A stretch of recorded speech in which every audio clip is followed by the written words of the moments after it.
আচ্ছা, মিক্সড মিডিয়ায় তোমাদের আবারও স্বাগত।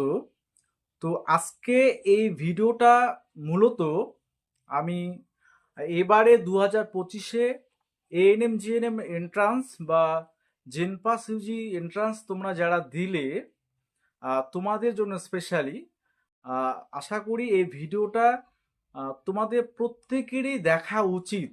কেন দেখা উচিত? কারণ কিছু কথা তোমাদের বলা দরকার, যেগুলো অপ্রিয় হলেও সত্যি। না, তোমাদের ক্ষেত্রে অপ্রিয় না, কিছু কিছু লোকের ক্ষেত্রে অপ্রিয়, কিন্তু তোমাদের ক্ষেত্রে সেটা ভালো। সেজন্যই আমি এই কথাগুলো আজকে তোমাদের বিশেষ কথাগুলো বলবো ভিডিওর মাধ্যমে। তোমরা থাম্বনেল দেখে ইতিমধ্যে বুঝতে পেরেছো। প্রথম কথা, নার্সিং কোর্সটা তোমরা যারা করতে ইচ্ছুক, সে গভর্নমেন্ট থেকে হোক বা প্রাইভেট থেকে হোক, তো যদি তোমরা সবাই যে গভর্নমেন্ট কলেজে পাবে সেটা তো বলা মুশকিল, মানে সেটা বলা যাবেই না। তোমাদের যতগুলো ক্যান্ডিডেট তোমরা এক্সাম দিয়েছো, সবাই তো গভর্নমেন্ট কলেজে পাবে না। তো পাবে শুধু দেখা গেল জিএনএম এর ক্ষেত্রে যতগুলো সিট রয়েছে গভর্নমেন্টের, প্রায় 3,000-এর মতো থাকবে। তো 3,000 সংখ্যক ক্যান্ডিডেট গভর্নমেন্টে চান্স পাবে হচ্ছে গভর্নমেন্ট কলেজে। বা বিএসসিদের ক্ষেত্রে তোমাদের যতগুলো সিট থাকবে, 2,000 বা 1,800 সামথিং, তো তোমরা গভর্নমেন্টে পাবে। তো বাকিরা কি করবে? এবার বাকি অনেকেই কিন্তু প্রাইভেট কলেজে অ্যাডমিশন হবে, ঠিক আছে? তো সেক্ষেত্রে অনেকে কাউন্সিলিংয়ের মধ্য দিয়ে যাবে, এবং অনেকে কি করে যে অন্যান্য স্টেট থেকেও করে আসতে পারে, বা অলরেডি অ্যাডমিশন দেখা গেল হয়ে গেছে অন্যান্য স্টেটে, বা ওয়েস্ট বেঙ্গলে কোনো প্রাইভেট কলেজে অ্যাডমিশন হবে। তো সব থেকে জরুরি বিষয় যেগুলো, মানে নার্সিংয়ে অ্যাডমিশন হওয়ার ক্ষেত্রে বর্তমান পরিস্থিতিতে আমি বাস্তব সত্যিটা একদম তোমাদের সাথে যাকে বলে খোলামেলা বলবো। যে সমস্ত ক্যান্ডিডেট তোমরা গভর্নমেন্ট কলেজে পাবে, এএনএম পেলে তো যাই হোক কোনো সমস্যা নেই, জিএনএম গভর্নমেন্ট কলেজ ওয়েস্ট বেঙ্গলে তোমরা যারা পাবে, তোমাদের কোনো সমস্যা নেই। তোমাদের ক্ষেত্রে সতর্কতার বিষয়টা সেভাবে আমি বলছি না বা আসছে না, কারণ গভর্নমেন্ট কলেজে আম, সবগুলোই কম বেশি ভালো, এবং পড়াশোনার মান বা যাকে বলে স্ট্যান্ডার্ডিটি সব ক্ষেত্রেই ভালো।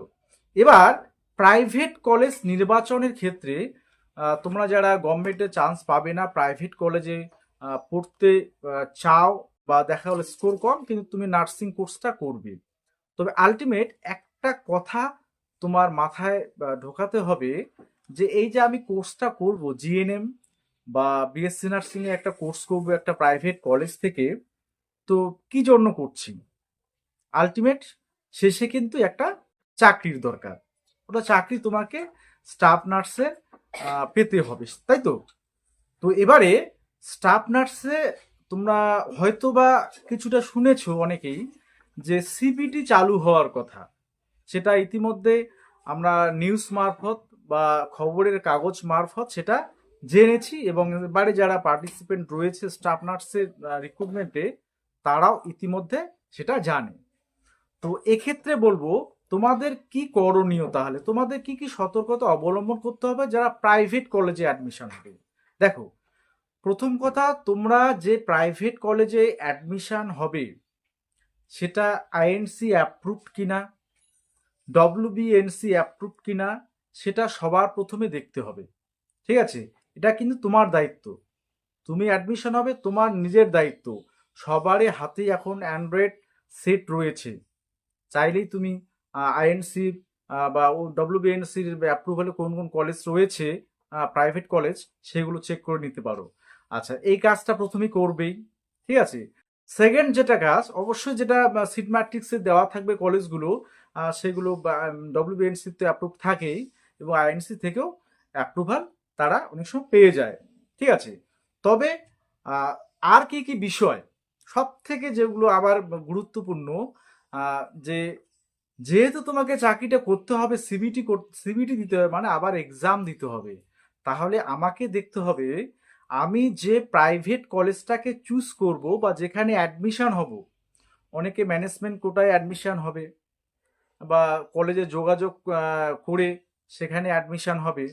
তো তাদের ক্ষেত্রে আমি বলবো, তোমরা যে কলেজটা চুজ করবে প্রাইভেট কলেজের ক্ষেত্রে, সেটা প্রথমে দেখবে তার নিজস্ব কোনো হসপিটাল রয়েছে কি না, তাদের স্টুডেন্টরা সেটা তাদের হচ্ছে প্র্যাকটিস কোথায় করে, অর্থাৎ তাদের যে ডিউটি থাকে, হ্যাঁ, নার্সিং কোর্স তোমাদের যে ডিউটি থাকে, ডিউটি স্টার, তো কোথায় ডিউটিটা তোমাদের করায়। অনেক এরকম প্রাইভেট নার্সিং কলেজ রয়েছে যাদের নিজস্ব হসপিটাল নেই, হ্যাঁ, অন্য কোনো একটা দেখা হলো নার্সিং হোম, বা কখনো কখনো আমরা দেখেছি যে প্রাইভেট কলেজের স্টুডেন্টরা গভর্নমেন্ট কোনো হসপিটালে এসে প্র্যাকটিস করে। তো সেক্ষেত্রে তাদের সময়টা অল্প থাকে, অর্থাৎ 1 মাস প্র্যাকটিস করে গেল। তো শেখার যে বিষয়টা নার্সিং, তোমরা যেহেতু নার্সিং পেশায় আসবে, তোমাদের শেখা অর্থাৎ তোমরা যাতে শিখতে পারো সেই দিকটা তোমাকে খেয়াল রাখতে হবে। এবং দেখবে সে প্রাইভেট কলেজের পার্সোনাল যদি নার্সিং হোম থাকে তাহলে কিন্তু সব থেকে ভালো, সব থেকে ভালো। আর দেখবে যে সেই কলেজের পরিবেশ পরিস্থিতি এবং সেখানে হচ্ছে মানে পড়াশোনার মানটা কীরকম। অর্থাৎ তুমি একটা কলেজে অ্যাডমিশন হলে, হ্যাঁ, এমনও কলেজ আছে তোমাকে 3 বছরে জিএনএম কোর্সে বেশি দিন থাকতে হয় না, বেশিরভাগ দিনে ছুটি নিলেও চলে, পয়সা দিলে তারপরে সেখান থেকে তোমাদের মানে যাবতীয় কাজকর্ম হয়ে যায়।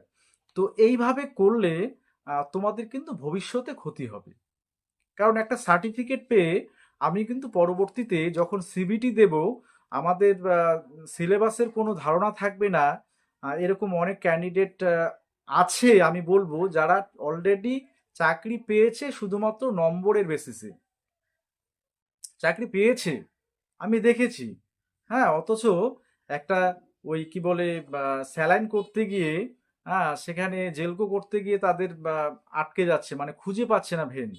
হ্যাঁ, এরকম প্রচুর দেখেছি, কাঁপতেছে, মানে আদৌ তারা প্র্যাকটিস করেছে কিনা সেটা মানে মুশকিল, এবং নিজের মুখেই তারা স্বীকার করেছে যে এগুলো তারা শেখেইনি যে কিভাবে জেলকো করতে হয়।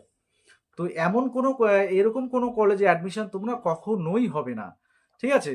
যাদের নিজস্ব কোনো হসপিটাল নেই, যাদের পরিকাঠামো নেই, বা যাদের এই যে তোমাদের যাকে বলে টিচিং স্টাফ, কারণ সব থেকে ভাইটাল তো সিলেবাসটা।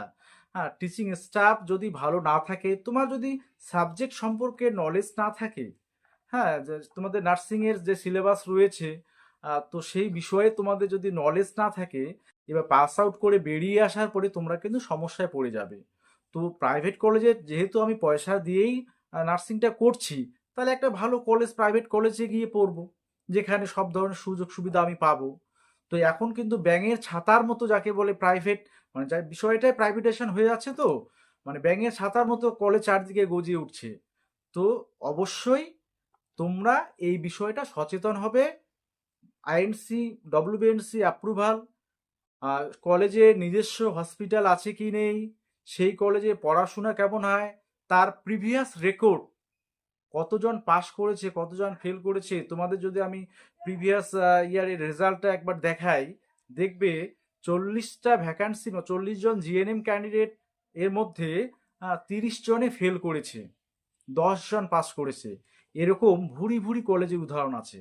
তাহলে পড়াশোনাটা সেখানে কীরকম হচ্ছে সেটাও একটা ফ্যাক্টর, মানে সেটাও তোমাকে দেখতে হবে। আর দেখতে হবে তোমাদের যে ইনফ্রাস্ট্রাকচার তোমার দেখবে, কারণ নিরাপত্তার বিষয়টা একটা বিষয় রয়েছে, যে কলেজের হোস্টেল ফ্যাসিলিটি বা আদার্স কোন লোকেশানে রয়েছে, এই সমস্ত তো আদার্স একটা বিষয় আছে। মেইন ফোকাস তোমাদের প্রায় ওই কলেজের যে প্র্যাকটিসের করার ক্ষেত্রে নিজস্ব হসপিটাল আছে কি না, এবং কলেজের ফ্যাকাল্টি অর্থাৎ স্টাফ কতগুলো রয়েছে, পড়াশোনার মান কেমন, আর প্রিভিয়াস ইয়ারে এদের রেকর্ড কিরকম, এই কয়েকটা জিনিস তোমরা জাস্ট মনে রাখবে।